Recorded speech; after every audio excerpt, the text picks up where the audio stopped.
WorkTheSpace, welcome to the Football Manager Show. Thank you, yeah, I'm back. That's a little while, although things have changed around here since I was last here. So before we do any of that, some listeners maybe might not be familiar with your work. So can you please give us a very, very quick roundup of your experience with Football Manager and obviously what it is you do all day? So I started playing Championship Manager 2 decades ago. Around 10 years ago as a student, I decided some people on the internet might care about my save games. Not sure what convinced me that would be a thing. And 10 years later, I'm sat playing Football Manager for a living. I stream occasionally on Twitch. I'm active on YouTube. And I quite enjoy Football Manager. What we are going to look at, though, is we're going to look at transfer negotiations and contract negotiations, okay? Now, first question I've got is, you're well known for Park to Prem, a series on YouTube where you take teeny tiny little clubs all the way up to the Premier League.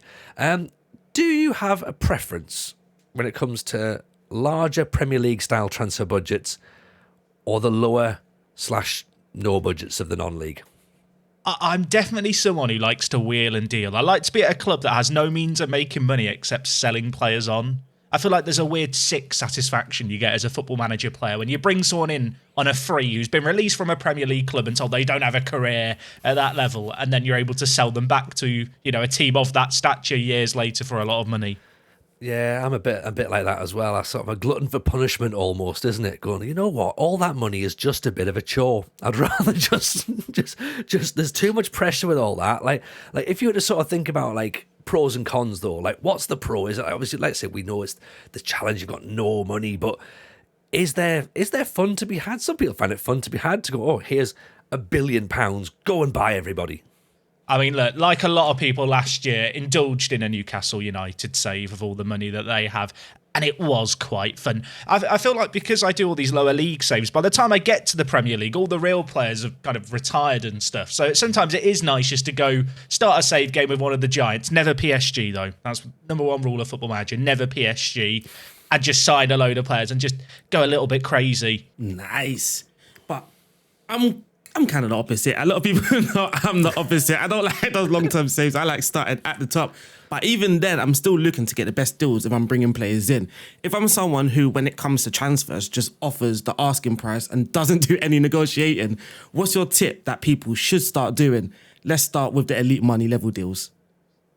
I think a big thing that people don't really realise is that there are bargains to be had. Like, just because you have a transfer budget doesn't mean you have to spend it. One of my favourite things to do is just go on the player search screen and just look for players with contracts expiring in the next 12 months. So people, obviously, you gravitate towards players who are transfer listed, but very often there are players who have a contract expiring in 12 months, and because the teams know they might potentially lose that player for nothing, you can often get them for their asking price. We've all been in that situation. You see that great wonder kid in Football Manager, you get given an estimated price, then you put in the bid and, they slap back with double the price you're expecting. But there's just really good bargains to be found there, and the bargains exist beyond the transfer list. I think a lot of people think, if they're transfer listed, they're going to be available for cheap. But yeah, just going into the player search screen and looking at players with contracts expiring in a year before the season even begins can be a really, really good way to pick up some bargains and just add some early depth to your squad. I'm someone who likes to get all my transfer business done early. I know deadline day was this big feature. I don't like deadline day. If I'm doing stuff on deadline day, things have gone wrong. I'm a bit like that myself as well. I like getting all that done early, and then because I tend to play, I'm a bit like yourself, Jack, I tend to play lower leagues, which means I get all my work done quickly, and then deadline day is basically replacing all the players I've lost because we've got very small contracts or low buyout clauses, so I'm panicking a little bit when it comes to that. Aaron's just had a little bit on the screen there. We're talking about your the transfer values as well. Now, obviously, you're saying there about getting some bargains. Occasionally you're now seeing this sort of thing on the screen that says transfer value between, and then it gives you a really small number of like 55 grand and 12 million pounds. So somewhere in between that, there's a deal to be made, am I thinking, yeah? Yeah, I mean, often for me, I'll try and lowball teams because teams in Football Manager, the managers in Football Manager, you can kind of pee them off one week and then the next week they've forgiven you and will renegotiate. I love to lowball. And I feel like people underestimate the strength of the suggest terms button. And then it's all about just meeting in the middle a lot of the times. If in this situation we've got here with Glick, he's asking, "Oh, you shouldn't have done that, Aaron. You shouldn't have done that." Just for the audio listeners, he has not negotiated well there. He's not met in the middle. Instead, he said, "Here's my offer." They've gone, "We want 6 times more," and then he's gone, "You know what? That's fine." Yeah. That's that elite stuff. I saw 7 million in the bank, and I was like, you know what? 90K's not bad. Look, you might have 7 million in the bank. You might need that 40K we could have saved there, like for the next transfer. You never know. What I'm noticing as well this year, particularly, is when you do those negotiations, a lot of the sort of the sell-on clauses as well instantly come and go, yeah, right, we'll sell them for 40 grand, but we want 40% of every fee that's ever going to come after that, and that's something you got to think about, particularly if you're in the lower leagues. Yeah, so one thing you can do on that, and I swear by this, I hate release clauses. I will never have a release clause with a player. What I will do, before I even hit the suggest offer button, I'll go to the additional clauses drop down. I will then select either percentage of profit or percentage of next sale and add it in. But then once it's added, all I do then is hit the minus button that's like to the right of it and say remove and exclude. And that way, they can't add it in at any point in the negotiations. Suddenly they will never ever ask for that again, and it might mean you pay a little bit more, but there's nothing. I'm a bargain hunter. There's nothing worse than when you sign a player for cheap and you're thinking, I'm about to sell him for 100 times profit, but 40% of that is going to a team that did nothing to help him on his way. So yeah, just removing and excluding clauses before you begin the negotiations is a good way if you're like me and you just detest the idea of clauses, of just getting rid of them. Of course, sometimes it can't be helped, Joe. Sometimes the agents lock it in. And when that happens, if the player's really worth it, I will sign them. I'll grit my teeth, I'll bear the pain, but I'll try and leave the wage offer I give them in a kind of area whereby if they have a really good first couple of months at the club, we can immediately sit down, renegotiate, and there's a little bit of room there to, bump the wage up, but maybe whisper in their ear, hey, can we get rid of that release clause you were so insistent on because you're so happy at my club? So you've mentioned agents there. Can they be helpful to you, or are they just a hindrance? I find that agents are helpful when the player is already at your club. I find often you're battling them, aren't you, when they're not at your club? One of my favourite things actually this year in Football Manager, and it's become a bigger and bigger thing, is obviously the ability to talk to agents. I mentioned the release clauses, and they are just a pain in the butt, aren't they? We've all been there where you have a player that you just feel like, I've just got to lose them now. I've had situations where I go to renegotiate a contract with a player and the agent still locks in the release clause that was already in their deal. And what you can do is you can walk away from those negotiations and then re-enter them. There's like a little kind of drop down under the contract bit when that happens. And you can actually tell the agent, hey, can you be a bit more flexible with your offer? And if the player's happy at your club and you have an okay relationship with the agent, very often you can then immediately renegotiate it, and they will then relieve you of the locked-in clauses like the release clauses. I mean, the agents are really good actually this year for estimating wages, but we have all been there where they go, my client wants between X and Y, and suddenly they're asking for Z, and you're just like, why was I not informed of this? You can feel a bit exacerbated, I suppose, by it all. Yeah, I was going to say that again. That's part and parcel of football, isn't it? I was speaking to someone about this on Twitter the other day, and they were sort of going, "Oh, my player wants 4 times what he's currently earning." I was like, "But is that not like a sense that he doesn't want to stay and he wants to go somewhere else?" And I guess it's the same with transfer fees. People always used to say, "Oh, this player's worth 100 grand, but I'm being quoted £5 million." But that's the club not wanting to sell. They're wanting to get the best deal out of you in order to move those players on. And I guess that's sort of similar to how real football works, really, isn't it? Transfer fees go up, wages go up. Have you got the money to do it? Not necessarily. And again, where I am, sometimes my players don't even have contracts. We're looking at non-contract players, so it's all well and good saying, "Oh, go and discuss with the agent." I've got to go and discuss with the player's employer to see if he's able to move towns to come and get a shift over next to me. I mean, that's a problem as well, isn't it? Your players playing brilliantly, things are going well, you're flying high in the league, and then all of a sudden your midfielder's away to someone else because he doesn't have a contract at all. I mean, on that, so there is a little bit of a way you can play around that. And obviously, not many people are in this situation. I think there's not many people who hate themselves enough to do a save game where their players literally don't have contracts. But for those of you out there, if you offer that player a contract but have a start date at the start of the next season, so rather than have it set to immediate, you have it set to start next season, they cannot leave in that period between whenever they sign that deal and the start of next season because they've already got the pre-contract in place. Ooh. I'm writing that down. That is fantastic. And you know what? You can take that to your employer and you can tell him you're not going, right? So you're staying. Now, some of us listening may not be aware that you don't have to pay all of the transfer fee up front. Let's talk about spreading payments. You don't need to pay everything up front, right? No, I love clause, especially if you're like a team on a shoestring budget, but you're kind of backing yourself to be successful. Let's be honest, we all back ourselves in Football Managers to do well and overachieve. It doesn't always happen. It can sometimes leave you in a pickle. But yeah, just adding in additional fees and then like installments is definitely a great way to stretch your budget. I see some people do the most kind of ludicrous offers. The thing to consider is that it will affect your future season's transfer budgets, any additional clauses. But especially if you're maybe, just a couple of million short of a certain signing, just having the ability to spread payments out over kind of, 1 to 3 extra years, it'd be that in 12 free monthly installments or six monthly installments.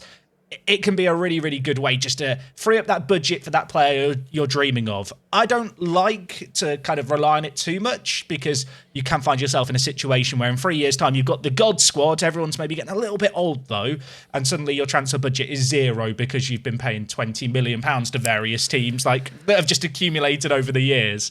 But yeah, especially if you're like a newly promoted Premier League team and the money's going to be coming in. We've all been in that situation. You get promoted to the Premier League, there's tens of millions coming in and the wage budget hasn't quite caught up. You feel like the chairman sat there going, you could have 5 million to spend. And you're thinking, hang on a minute, there's 30 million in the bank here. Where's the rest of it?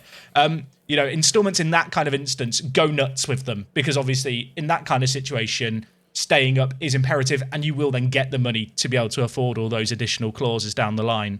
There's also and it depends upon the type of player as well, doesn't it? Where sometimes if it's a massively important player to the side, you sometimes get, and Aaron hasn't got it on his screen for this one because apparently 31-year-old John Fleck is not the player that Middlesbrough need right now. Sometimes you get that this might be an important signing and you can ask the board to stick a few extra quid in the coffers and go, come on, we need this guy.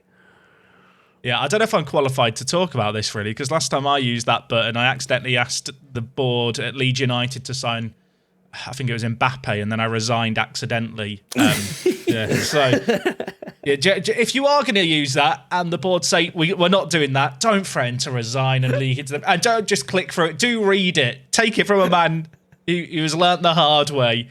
But yeah, sometimes, very, very occasionally that works, but I find more often than not, it just leads to disappointment. You see that button appear, then you think there's a chance, and then you ask, and then the chance is gone. As we're seeing here with Steve Gibson, who is not happy with the idea of signing Adam Eder. I mean, he doesn't know Adam Ida's perfect. He should be in there. Aaron, resign. If he's not going to back you, resign. Yeah, you know what? I'd threaten. If you don't grant this request, I'm not certain I'm going to be able to carry on with the job. So for those who are listening, Steve is actually giving us, he's not happy. Spending a large amount of money on someone who is likely wouldn't be one of our best players that would be irresponsible. I disagree, Steve. But we can accept that. We can pretend that I'm not disappointed and I do understand. We can try to convince him. We can insist that this is going to be a really important player, or like Jack said, and what we possibly might avoid is threaten. But for the giggles, I think we might. Okay, we won't. We will insist. We will insist. And he replied back, with all due respect, your protest won't change anything now. I don't think we're going to get the guy. I don't think we're going to get him. Now you're threatening him. Not personally, but you're threatening to resign from the job. In that case, perhaps you should... Okay. Yeah, so we're going to back down. Coward. I'm going to slowly back out of Steve Gibson's office at this point and go, thank you for your time, sir. because you guys are having a great time there with all of your money right now. We're talking about transfers right now. It's not just transfers. Obviously, we need to look at contracts as well. Here we are, some of you, of course, as we just said there, are in this wood-panelled boardroom, and some of us are having meetings at service stations, non-league level, going, do you want a Twix as well? Would that smooth things over if I get you a meal deal? What other contract basics should we be looking at, Jack? You've mentioned a couple there, particularly that one with the non-league, the non-contract. I really, really like that. So talk us through some contracts, do's and don'ts. Big do. With younger players, do not be afraid to overpay a little bit, but especially if you're a big club, that I should say, and kind of lock in the optional future 3-year deal. We've all been in that situation where you see a dreamy youngster and you think, I want them. And maybe because of their age or because of just your finances at the club, you're only able to offer them a 2 or 3 year deal. Don't be afraid to add in the, optional contract extension by club. Stick it at 3 years, lock it in. And maybe if they're not asking for a lot, up the wages a little bit. For me personally, I'd rather be in a situation where I have a 20-year-old player who's on a theoretically 8-year-long deal, which is maybe a little bit more now, but down the line, I think he's going to be worth it, rather than, just a couple of years into his current contract, he comes knocking on the door asking for a lot more. And of course, if you've got them tied into one of these completely fine contracts, as we've seen with Chelsea using them in real life, you can just then, whisper in the player's ear, hey, you've got a lot of time left on your current deal. We're not offering you a new wage right now. And obviously, that can be a really, really good thing. Sometimes if you don't offer enough wages, players do get a little bit angry and just storm out. But, very often players are kind of fickle in Football Manager. And this applies for any player, especially free agents. If they storm out or ask for too much, don't be afraid to walk away. With free agents especially, the longer they're a free agent, as deadline day approaches, they start to panic. They get cold feet. They're breaking out a cold sweat thinking, where am I going to play my football this year? I had a situation actually recently where I had a player asking for £9,000 a week, which when you're Guernsey manager with a wage budget of £70,000, you can't afford to pay players £9,000 a week. So I waited a month and now he signed for me on £4,000. And yeah, sometimes patience is key. And I know it can be a bit of a game of chicken, you don't want to leave it too late, but especially when you're haggling contracts with free agents, it can be just vital. Absolutely. There's a little tip as well that I quite like, again, particularly for the non-leagues, but it works as well at the elite level. Aaron, if you just pull the contract back up again, please. There's a little button which I think some of us just sort of like wash over and never really think about, but the unused substitute fee. Take that out. Yeah. Take that out. Like, save yourself some money. Like, especially if you're in the non-leagues, like you're going to be racking up player wages for a player that's sat on the bench who might not come on. And also as well, sometimes I have to look, and you might be the same as with myself, Jack, having a look at players going, I can't afford to bring this lad on because if he comes on, I incur another appearance fee. So you might have to sort of keep those two sort of numbers in mind. But I guess if you're, one of the elite clubs, you can maybe afford to pay for someone to sit on the bench in addition to their actual wage, right? Yeah, I mean, my guilty pleasure here is I'm from the school of Neil Warnock. I don't put a goalkeeper on the bench. So any backup goalkeeper can have the biggest unused sub-appearance fee they want in the world. I'm going to have 7 outfield players on the bench. So second choice goalkeeper, yeah, you can have £5,000 if you come on or if you make the odd appearance here and there. But yeah, you can definitely use clauses in that way to really suit you. I see some people who will swear by the idea of always including a £0 relegation release clause if they're a massive club or they're feeling confident. I feel like that doesn't work as well as it used to, but little things like that can work well. If you're, I don't know, in the 5th tier of English football, you can tell a player, hey, if you make an international appearance for England, we will give you a wage of, it's like, here's what you could have won, but you definitely won't win. And to be honest, I think with those kind of things, how effective they are is probably up for debate, but equally the option's there and you're probably not going to risk a lot by just including it. It might just help you, sweeten the deal a little bit. So one more quick thing before we jump to Aaron. Don't overpromise as well at the start when you've got your promises button. Don't say we're going to upgrade the coaches. Don't say we're going to upgrade the training facilities. Don't say we're definitely going to get promoted, because if you don't, that player's going to want to leave, isn't he? I had a situation recently where I may or may not have promised 7 players I was going to improve the training facilities. We had a great promotion season. I'm happy as can be. We're popping the champagne, hit continue once. Next day, 7 players were unhappy you failed to upgrade the training facilities. I'm sat there thinking, I've asked the board They've said, no, it's not on me. They're not having it. So, yeah, do watch the promises. Sometimes promises are made to be broken. And, if it is going to be the difference between the player signing or not, sometimes, a little white lie promise never hurt anyone. But, yeah, you don't want too many unhappy players at once due to just promises that you can't really keep. I've actually had to learn from this mistake. So I was managing in Sweden, and the same thing. I've given this guy a ridiculous international wage budget because I'm thinking he's never going to play for Sweden. And then Sweden came knocking on the door, and I thought it would be a smart idea to actually call up my own players, completely forgetting I've given this guy that promise that whenever he makes the international appearance, he's going to get the most ridiculous wages. So now I've got like a 19-year-old sitting. He's the highest paid player, and he's not even the first team at our team. So yeah, make sure you do keep an eye out on those promises. But as we look to bring this section to a close, what's the one golden piece of advice we've not mentioned so far that you would give regards to transfers on contract negotiations? Oh, you've put me on the spot there. What would be my golden bit? Mine would actually be, don't be afraid to mess up a negotiation, because players can be quite forgiving, especially if you have free agents. If you annoy them a little bit, you can offer them a trial the next day, and then when they join you, they'll talk again immediately. But yeah, don't be afraid to just mess things up and give it a little bit of time. And patience is key. Like, if you've got a figure in your head for this is how much I want to spend on players, unless, the player is the next kind of greatest player in the world, it's usually best just to stick to those current budgets, because you never want to be in a situation where, say, all your players are on £4,000 a week and there's this new key player on £8,000 a week who's available. You sign him, suddenly all the other key players are looking around thinking, hang on a minute, he's on double what I'm on and we're the same squad status. And you can find yourself in a situation where players who have only just signed new deals are suddenly asking for more money because of the players around them. So I definitely think for me, the one golden bit of advice would be, really do kind of manage, I suppose, your squad's overall wage structure. Don't nuke it for the sake of one or two good players unless you can afford it. Nice. And does that rule apply as well when you're adjusting your budget? I know that's something that we haven't touched on, and I know that's something that a lot of people use, adjust your budget. Is that something that we should also handle with care? No, always slide it all the way to the left. Go it all in wages, then just rely on free transfers. Bargain on people. It's the way of the future. You don't need that £7 million transfer budget. If you can't do it free, you can't do it right. Is that what I'm saying? I'm not saying there's a right or wrong way to pay Football Manager, but in this instance, in my opinion, there is, which probably isn't worth a great deal. Sounds perfect. Jack, an absolute pleasure having you back on again. If people want to find more of your work, where can we find you? If you just Google WorkTheSpace, you'll find me across the internet, I'm sure. Twitter, YouTube, Twitch. Not Instagram. Maybe I should be on the Instagram. I feel like there's a niche there for Football Manager that's not being fulfilled. Yeah, I think you're probably right. It's the one space where there's not a lot of FM content. But yeah, do go and check Jack out. Obviously, do make sure you check up on Park to Prem as well. Fantastic series, which I'm sure you'll all very much enjoy.